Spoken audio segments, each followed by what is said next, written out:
Hello दोस्तों, BPSC मेरा है में आप सभी का स्वागत है। जैसा कि आप सभी को पता है, हम लोगों ने पॉलिटी का 6 चैप्टर कंप्लीट कर लिया है।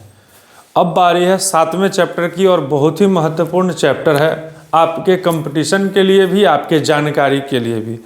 एक भारतीय होने के नाते आपके अंदर जो आपके पास जो नागरिकता है, किस तरह की नागरिकता है, आप बाय बॉर्न यहाँ से हैं या बाहर से आके यहाँ बसे हैं, किस तरह का सिटीजनशिप आपके पास है, ये जानकारी आपको होनी आवश्यक ज़रूरी है।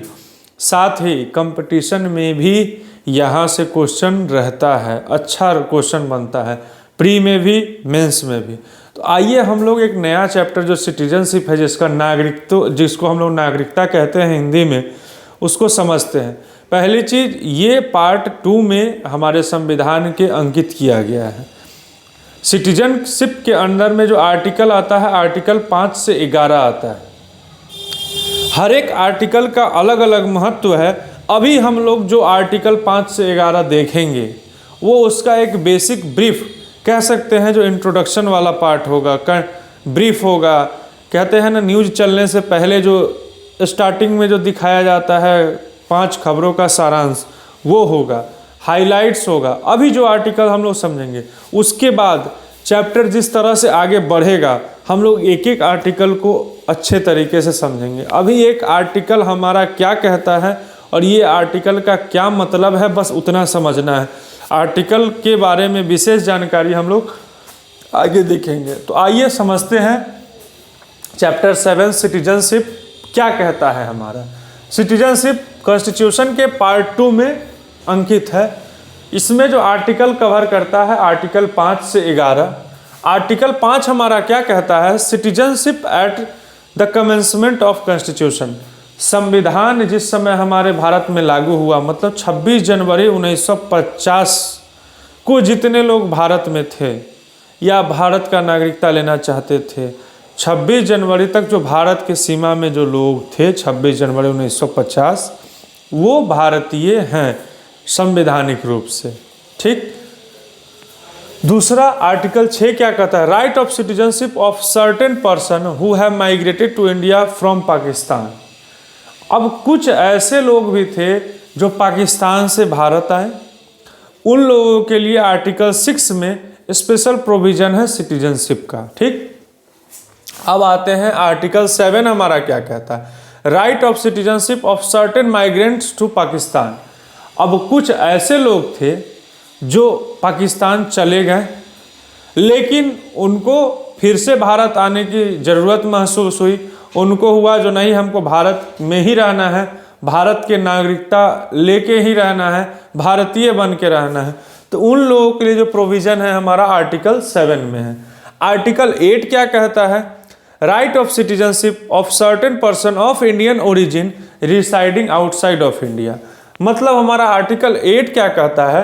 जो उनका ओरिजिन इंडिया में है, हो सकता है फोरफादर यहाँ रहे हो सकता है पेरेंट्स यहाँ रहे हो, यहाँ उनका भी जन्म हुआ हो, लेकिन उसके साथ साथ वो बाहर चले गए हो, मतलब उनका ओरिजिन इंडिया में है, रहते भारत के बाहर है, वैसे लोगों के लिए सिटीजनशिप के लिए आर्टिकल 8 कहता है। जैसे सपोज मान लेते हैं भारत के लोग हैं, बाहर रह रहे हैं, लेकिन इंडियन सिटीजनशिप नहीं छोड़े, वहाँ का नागरिकता नहीं लिए, वैसे लोगों के लिए क्या है? आर्टिकल 8 हमारा स्पेशल प्रोविजन देता है सिटीजनशिप का। Article 9, person voluntarily acquiring citizenship of a foreign state not to be citizen. अब कुछ वैसे सिटीजनशिप भी हैं जो भारत के बाहर का सिटीजनशिप ले लिए हैं, लेकिन रहते वहाँ के नागरिक नहीं हैं, तो उन लोगों के लिए आर्टिकल 9 में। आर्टिकल 10 क्या कहता है? Continuance of rights of citizenship, मतलब हमारे नागरिकता को कंटिन्यूटी बना रहे, उसके लिए आर्टिकल 10 में है। आर्टिकल 11 क्या कहता है? Parliament to regulate the right of citizenship by law. Parliament के पास पावर है जो सिटीजनशिप जो है किस तरह से होना चाहिए और कैसे रेगुलेट होना चाहिए, उनके पास राइट है। उसमें कुछ चेंजेज अगर उनको लगेगा तो चेंजेज किया जाएगा, जैसे अभी आपको किया भी गया है। सिटीजनशिप अमेंडमेंट एक्ट जो अभी लेटेस्ट आया था, और उसमें क्या आया था आप लोग कमेंट बॉक्स में बताएंगे, जिसके लिए ढेर सारा विवाद हुआ था, जिसको CAA NRC इस तरह से करके बहुत दिनों तक आंदोलन चला था, तो उसके बारे में आप लोग कमेंट में बताइएगा। और इसमें है सिटीजनशिप अमेंडमेंट 2-3 बार नहीं 5 या 6 बार हुआ है अभी तक पूरे संवैधानिक काल में। तो उन सारी चीज़ों को हम लोग पढ़ेंगे, लेकिन आगे पढ़ेंगे। तो आइए इसके आगे क्या है, ये हमारा था एक ब्रीफ आइडिया। अब इसके आगे इंट्रोडक्शन जो हमारा सिटीजनशिप चैप्टर का है किस तरह से होता है, आइए उसको समझते हैं। तो आइए समझते हैं, जो सिटीजनशिप का बेसिक हम लोगों ने देखा। अब इसके इंट्रोडक्शन पार्ट में जो हमारा भारत है, भारत में रहने वाले लोग किस तरह से हैं, कितने प्रकार के हैं, उसको समझते हैं। तो India having 2 kinds of people, that is citizen and aliens.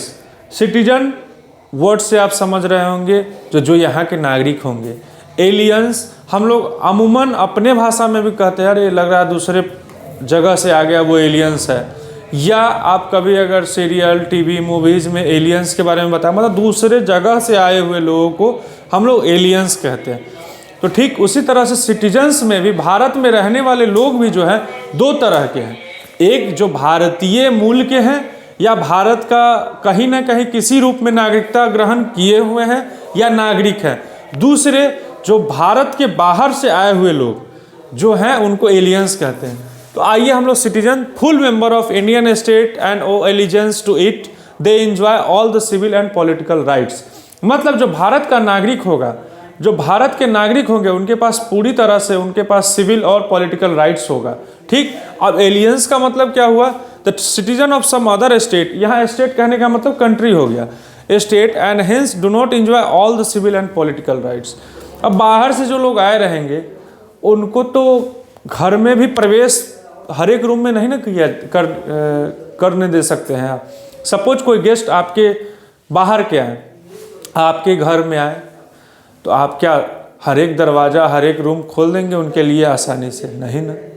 हर एक राइट्स तो हर एक बेड पे जाके उनको सोने का राइट्स भी तो नहीं मिलेगा ना। ठीक उसी तरह से भारत में भी जो दूसरे स्टेट मतलब दूसरे कंट्री से जो आए लोग रहेंगे उनको आप सारा अधिकार भारतीय वाला नहीं ना दे सकते हैं। उसके लिए भी कुछ टर्म्स एंड कंडीशन होगा, फिर भी कंप्लीट राइट उनको नहीं मिल पाएगा। तो यही चीज़ एलियंस यहाँ हमारे सिटीजनशिप में है। और एलियंस भी जो है सो 2 तरह के हैं, एक फ्रेंडली एलियंस और एक एनिमी एलियंस। फ्रेंडली एलियंस वो हुए, they are subject of those country that have cordial relation with India, मतलब जिनका भारत के साथ इंटरनेशनल रिलेशन अच्छा है वो हमारे फ्रेंडली एलियन हो गए। एनिमी एलियन का मतलब क्या हो गया, और फ्रेंडली एलियंस के पास राइट्स, उनके सुरक्षा, उनका अगर घूमने आए हैं वहाँ के लोग तो उनको सुरक्षा देना, उनको कोर्डियल व्यवहार से आगे सही रूप में उनको अपने देश में वापस भेज देना, ये भारत की रिस्पॉन्सिबिलिटीज हो जाती है। लेकिन एनिमी एलियंस क्या होता है, वो चोरी चुपके आएंगे आपके देश का भेद जानने, देश का राज जानने। कुछ ऐसे भी एलियंस होते हैं, कुछ तो ऐसे भी हैं जो यहाँ आके यही डिस्प्यूट करवाते हैं। आप समझ लीजिए जो आज तक जम्मू कश्मीर में जो हो रहा था, क्या बाहर के लोग कर रहे थे? नहीं, बाहर से 2-3 लोग आ गए चोरी चुप के, यहाँ के लोगों का ब्रेन वॉश किया और उनको खुद में एक बॉम्ब बना दिया, मानव बॉम्ब बन गया। तो वही चीज़ है, they are subject of country that is at war with India. कह सकते हैं जो चाइना से जो लोग यहाँ आएंगे चोरी चुप के, या चाइनीज लोग जो आएंगे, हो सकता है जो वो पढ़ने के बहाने यहाँ के पॉलिटिकल सिस्टम को जानने आ गए हों, यहाँ के बच्चों के समस्या को जानने आ गए हों, किस तरह का समस्या, जो बच्चा को किस तरह से मैनिपुलेट किया जाए, उनका नीड क्या है, और वो नीड, इनका जो नीड नहीं पूरा हो पा रहा हो, ताकि उनको हम वो चीज़ पूरा करके उनको अपने बातों में बरगला लें।